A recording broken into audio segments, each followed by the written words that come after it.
Hi అండి. అందరికీ నమస్తే. నేను మీ శ్రీకృష్ణ తులసి. అందరూ ఎలా ఉన్నారు? బాగున్నారా? ముందుగా మన యూట్యూబ్ ఫ్యామిలీ అందరికీ శ్రీరామనవమి శుభాకాంక్షలు. అలాగే ఆ సీతారాముల ఆశీస్సులు మనందరిపై ఉండాలని, మనందరం బాగుండాలని మనస్ఫూర్తిగా కోరుకుంటూ, మా ఇంటి శ్రీరామనవమి ఎలా జరిగింది, అలాగే సీతారాముల కళ్యాణం మహోత్సవం కూడా మీతో షేర్ చేసుకుంటాను. ఇంక ముందు రోజే అన్నీ శుభ్రం చేసుకున్నాను. ఆల్రెడీ వీడియో కూడా చూశారు కదా, అప్లోడ్ చేశాను. అయితే ఇంట్లో వరకు శుభ్రం చేయలేదు. ఇంకా ఇంటి చుట్టూతా పక్కన మన స్టోర్ రూము, అలాగే మన షాపు అవన్నీ శుభ్రం చేసుకున్నాను కదా ముందు రోజే. ఇంక ఇల్లు వరకు శుభ్రం చేయలేదు. చెప్పాను కదా, భోజనం అది మళ్ళీ అక్కడే తింటామని చెప్పి ఇంకా నిన్న శుభ్రం చేయలేదనమాట. ఈరోజు 4:30, 4:45 అట్లా ఆ టైంలో లేచాను. లేచి ఇల్లంతా ఊడ్చి శుభ్రం చేసేసుకొని పూజకి కావాల్సినవన్నీ ఆల్రెడీ నిన్నే రెడీ చేసుకున్నాను కాబట్టి అంత హడావిడి లేకుండా పొద్దున్నే పూజ చేసుకోవచ్చులే అనుకున్నా.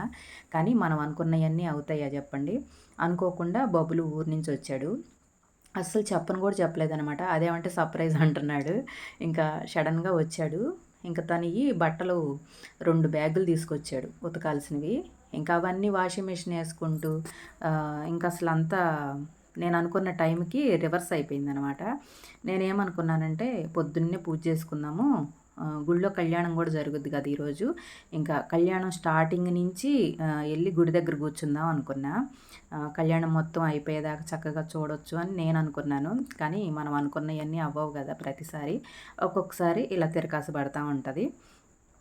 అయితే ఇంకా అవన్నీ చేసుకుంటూనే ఇంట్లో పనులు చేసుకుంటూ, మళ్ళీ ఈ వీడియోస్ తీసుకుంటూ, పూజకి కావాల్సిన అన్నీ రెడీ చేసుకుంటూ, నైవేద్యాలు చేసుకుంటూ ఇంకా చాలా లేట్ అయిపోయింది. నా పూజ అంతా కంప్లీట్ అయ్యేటప్పటికి 11 అయిందనమాట. ఇంకా గుళ్ళో కళ్యాణం ఏమో 10:30 కల్లా స్టార్ట్ చేశారు.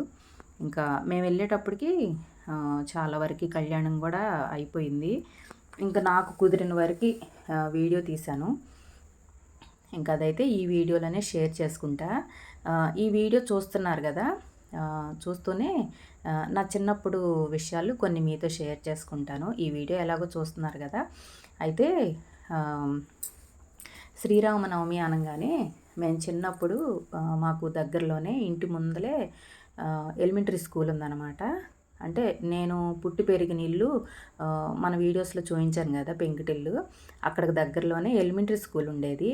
అక్కడ ఏంటంటే పక్కన చెరువులో మేము చాలా చిన్నగా ఉన్నప్పుడు వినాయకుడి బొమ్మ దొరికిందనమాట. ఆ బొమ్మ అయితే పిల్లలందరూ కలిసి చందాలు పోగు చేసి ఫస్ట్ అయితే అది తీసుకొచ్చి స్కూల్ గ్రౌండ్లోనే పెట్టారు, రోడ్డు అమ్మటే. ఇంకా తర్వాత చిన్న పిల్లలందరూ కలిసి చందాలు పోగు చేస్తుంటే ఇంకా పెద్దవాళ్ళు కూడా కూడి ఏదైనా దేవుడి సంకల్పం ఉంటే అట్లా జరిగిపోతూ ఉంటాయి కదా. ఇంకా పెద్దవాళ్ళు కూడా పూనుకొని చందాలు పోగు చేసి చిన్న గుడి అయితే కట్టారు. ఇంకా అప్పటి నుంచి వినాయకుడికి అక్కడ పూజలు జరుగుతూ ఉంటాయి. ఇంకా ఏ కోరిక కోరుకున్నా కూడా తొందరగా నెరవేరిద్ది అన్న ఒక నమ్మకం కూడా ఉందన్నమాట అందరికీ. ఇంకా శ్రీరామనవమి కూడా అక్కడే చేసేవాళ్ళు ఫోటోలు పెట్టి. ఇంకా పానకం, వడపప్పు అవి ఇస్తారు కదా.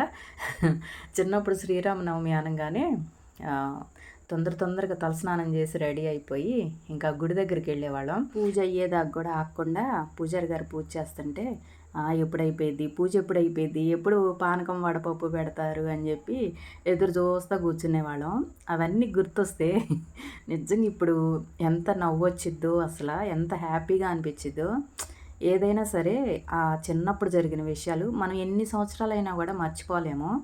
ఇప్పుడు అసలు పండగలు అంటేనే ఒక్కొక్కసారి అసలు గుర్తు కూడా ఉండలేదు. రోజులు ఎంత మారిపోయినాయో చూడండి. మేము చిన్నపిల్లలప్పుడు పండగ వస్తుంది అంటే ఒక 5-6 రోజుల ముందు నుంచే ఏం బట్టలు వేసుకోవాలి, ఎలా రెడీ అవ్వాలి, నీ బాగున్నాయా, నా డ్రెస్ బాగుందా, నీ డ్రెస్ బాగుందా అని చెప్పి ఇంకా అట్లా ఒకరికొకళ్ళం పోటీల మీద రెడీ అవటం. అసలు ఎంత బాగుండేదో ఆ రోజులు. అప్పటికి ఇప్పటికి చాలా మార్పు వచ్చేసింది కదా. అయితే ఇంక ఈరోజు స్వామివారికి నైవేద్యంగా పొంగలి అను పానకం వడపప్పు చేశాను. అయితే శ్రీరామనవమి అనగానే అంటే నాకు కొన్ని సంవత్సరాల క్రితమే తెలిసింది, అంతకుముందు అయితే తెలీదు. పానకం నేను ఎప్పుడైనా సరే ఒక చిన్న గిన్నెలో చేసి ఒక కొబ్బరికాయ కొట్టి ఏదో నాకు చేతనైనంత వరకు దేవుడికి ప్రశాంతంగా దండం పెట్టుకొని చేసుకునేదాన్ని. అయితే తర్వాత కొన్ని సంవత్సరాల క్రితం ఒక అమ్మమ్మ అయితే చెప్పింది, పానకం అంటే మనం దేంట్లో అయినా పెద్ద గిన్నెలో పెట్టినా, చిన్న గిన్నెలో పెట్టినా ఒక దాంట్లో పెట్టకూడదు. రెండిట్లో పానకం పెట్టాలి. అలాగే రాముల వారికి మనం పూజ చేసుకున్నప్పుడు 2 కొబ్బరికాయలు కొట్టాలి అని చెప్పింది. ఆ అమ్మమ్మ ఎందుకు చెప్పిందో నాకు తెలీదు. ఇంక అప్పటినుంచైతే నేను పానకం దేంట్లో పెట్టినా సరే రెండిట్లో పెడతాను. అలాగే 2 కొబ్బరికాయలు కొట్టుకుంటా. ఇది మరి కరెక్టో కాదో నాకు తెలీదు. నాకు ఫస్ట్ నుంచి ఏంటంటే పెద్దవాళ్ళు ఏదన్నా చెప్పారనుకోండి, ఇంక నేను అదే ఫాలో అయిపోతా. ఏది చెప్పినా వాళ్ళ అనుభవంతో చెప్తారు కదా! పెద్దవాళ్ళు ఏది చెప్పినా మన మంచి కోసమే చెప్తారు. వాళ్ళు ఎంతో అనుభవంతో చెప్తారు కాబట్టి మనం అవి పాటించటం వల్ల మనకి మంచే జరిగిద్ది కానీ చెడేమి ఉండదు. ఇంక నేను అప్పటినుంచైతే ఇంకా అలాగే ఫాలో అవుతున్నా. మరి ఇది కరెక్టో కాదో కూడా నేను ఎవరిని అడగలేదు ఇంకా. ఇంక నేనైతే ఇంకా ఎప్పుడు కూడా ఇంతే చేసుకుంటాను. పానకం, వడపప్పు, అలాగే చలిమిడితో పాటు ఒక చిన్న బెల్లం ముక్క, పొంగలి వీటి వరకే చేసుకుంటాను నేను ఎప్పుడైనా సరే. శ్రీరామనవమి అంటే ఇంక ప్రతి సంవత్సరం ఇంతే ఉంటాయి నైవేద్యాలు. ఇంకా ఎక్స్ట్రా చేయను. అయితే ఇంక నా పూజ అయితే కంప్లీట్ అయింది. ఇంక ఇప్పుడు గుడికైతే వెళ్ళాలి. చెప్పాను కదా, రామాలయంలో రాముల వారి కళ్యాణం జరుగుతుంది అని. ఆల్రెడీ స్టార్ట్ అయ్యింది. నాది కొంచెం లేట్ అయిందనమాట.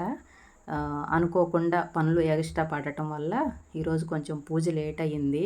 నేను పొద్దున్నే చేసుకుందాము అనుకున్నాను, కానీ ఇంకా అనుకోకుండా ఇట్లా అయ్యిందనమాట. ఇంకోటి ఏంటంటే ఈరోజు ఇంట్లో ఎల్డింగ్ పని కూడా జరుగుతుంది గేట్లకి. ఇంకా ఆ పని వాళ్ళు కూడా వచ్చారనమాట. మళ్ళీ అది కూడా కొంచెం లేట్ అయ్యింది. వాళ్ళకి కాఫీలు పెట్టియటము, మళ్ళనేమో వాళ్ళకి భోజనం కూడా ఇక్కడ ఇంటి దగ్గరే. ఇంకా వంట కూడా చేయటము, ఇంకా అవన్నీ కొంచెం లేట్ అయిపోయినాయి అనమాట. ఒకదాని తర్వాత ఒకటి పనులు. అనుకోకుండా పనులు పడ్డాయి ఇవాళ. ఏదో సామెత చెప్పినట్టు మనం అనుకున్నవన్నీ అయితే భగవంతుడు ఎందుకు అని, ఆయన ఏ టైంకి నిర్ణయిస్తే ఆ టైంకే జరుగుతాయి ఏ పనులైనా కూడా. ఇంక ఈరోజు పూజ అయితే నాది కంప్లీట్ అయింది. సింపుల్గా ఇట్లా పూలు, మందార పూలు, ఎర్రయ్యను పసుపు పెట్టి పూజ చేసుకున్నాను. ఇంకా అసలు మల్లెపూలు కూడా చాలా రేటు ఉన్నాయండి. మూర 50 రూపాయలంట. 2 మూరలు తీసుకొచ్చారు. అవి అసలు మూర కన్నా లేవు. ఏం చేస్తాం, ఇంక ఇట్లా పండగలప్పుడు తప్పదు కదా. మన చెట్టున సన్నజాజి పూలు చాలా ఉన్నాయి. ఇంకా నాకే కొంచెం పనులు ఎక్కువ ఉండటం వల్ల కొయ్యడానికి కుదరక కోసుకోలేదు. లేకపోతే అవే చాలా 2-3 మూరలు అయ్యాయి. ఇంకా ఒక్కొక్కసారి తప్పదనమాట.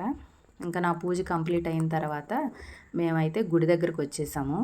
ఇంకా గుడి దగ్గరకు వస్తే అస్సలు కూర్చోడానికి కూడా ఖాళీ లేదండి. ఎంత జనం ఉన్నారంటే మొత్తం ఫుల్ అయిపోయింది. ఎక్కడో ఒక మూలన కూర్చున్నాను నేను వెళ్ళి. అంటే ఫస్టే వచ్చామనుకోండి, చక్కగా ముందు కూర్చొని స్వామివారి కళ్యాణం చక్కగా చూడొచ్చు.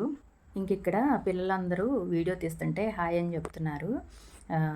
నాకు బయటికి వెళ్ళినప్పుడు వీడియో తీయాలి అంటే కొంతమంది వీడియోస్ తీయటం, వాళ్ళు కనిపించటం ఇష్టం ఉండదు కదా చాలామందికి. అందుకని చెప్పి నేను చాలా వరకు బయటికి వెళ్ళినప్పుడు ఏదో మా వరకు తీసుకోవటమే కానీ, అంటే అంజలి, షర్మిల పిల్లలు మా ఫ్యామిలీ వరకు తీసుకోవటమే కానీ బయట వాళ్ళని అంత తొందరగా వీడియోస్ తీయను. ఎందుకంటే అందరికీ ఇష్టం ఉండదు కదా. అసలు ఫస్ట్ నేను అడగను కూడా, అంటే వీడియో తీసుకోవచ్చా అని నేను అడగను. ఎందుకు అడిగి లేదనిపించుకోవటం అని చెప్పి ఇంకా చాలా వరకు తీయను. ఇంక ఇట్లా ఎవరన్నా వీడియో తీయి అని ఎవరన్నా అడిగారు అనుకోండి, చాలా హ్యాపీగా అనిపించింది. ఇంకా అక్కడ పిల్లలు కూడా వీడియో తీసుకుంటుంటే హ్యాపీగా హాయ్ అని చెప్పారు. చాలా హ్యాపీగా అనిపించింది నాకు. ఇంకా అందుకని నేను మొన్న మా ఆడబడుచాళ్ళ అమ్మాయి కూడా కెనడా నుంచి వచ్చింది కదా, ఇంకా వాళ్ళను కూడా నేను అందుకే తీయలేదు. ఎందుకంటే మళ్ళీ వాళ్ళకి ఇష్టం ఉంటుందో లేదోలే అని నేను ఒకసారి కూడా వీడియోలో చూపించకపోవటానికి కారణం అదే. కానీ తను లాస్ట్ వెళ్ళే రోజు ముందు రోజు ఎప్పుడో ఒకసారి ఏదో మాటల మీద వచ్చి వీడియో తీసేదా చిన్ని అని అంటే, తీ లక్ష్మక్క, నాకేం ఇబ్బంది ఏం లేదు తీసుకో అంది. కాకపోతే నాకే ఇంకా ఆ రోజు ఏదో హడావిడిలో ఉన్నాము, ఇంకా కుదరలేదు. తర్వాత అనిపించింది మళ్ళీ ఏ 2-3 సంవత్సరాలకో కదా వాళ్ళు వచ్చేది, ఒకసారి ఒక షార్ట్ వీడియోలన్నా చూపించితే బాగుండేది, నాకు కూడా గుర్తుగా ఉండేది అని అనిపించింది. కానీ కుదరలేదనమాట ఇంకప్పుడు. ఇంక ఇక్కడ స్వామివారి కళ్యాణం అయితే చాలా బాగా జరిగిందండి. కాకపోతే ఏంటంటే నేను ఎక్కడో ఒక మూలన కూర్చోవటం వల్ల వీడియో నేను సరిగ్గా తీయలేకపోయాను. స్వామివారికి తరమరాలు పోసేటప్పుడు కానీ, మంగళసూత్రాలు కట్టేటప్పుడు కానీ, ఇంకా అవి నేను తీయలేకపోయాను అనమాట. నాకు అవకాశం దొరకలేదు. నాకు అయిన వరకు వీడియో తీసి మీ ముందుకు తీసుకొచ్చాను. ఈ వీడియో నచ్చిందని అనుకుంటున్నా. సీతారాముల కళ్యాణం అయితే చాలా బాగా జరిగింది. 2 కళ్ళు సరిపోలేదు ఆ రామయ్య తండ్రిని, సీతమ్మ తల్లిని చూడటానికి. ఇదండి ఈరోజు వీడియో. వీడియో నచ్చిందని అనుకుంటున్నా. మరొకసారి మన యూట్యూబ్ ఫ్యామిలీ అందరికీ శ్రీరామనవమి శుభాకాంక్షలు. ఆ రామయ్య తండ్రి ఆశీస్సులు మనందరికీ ఉండాలని, మనందరం బాగుండాలని మనస్ఫూర్తిగా కోరుకుంటున్నాను. ఇదండి ఈరోజు వీడియో. మరో వీడియోతో మళ్ళీ కలుద్దాం.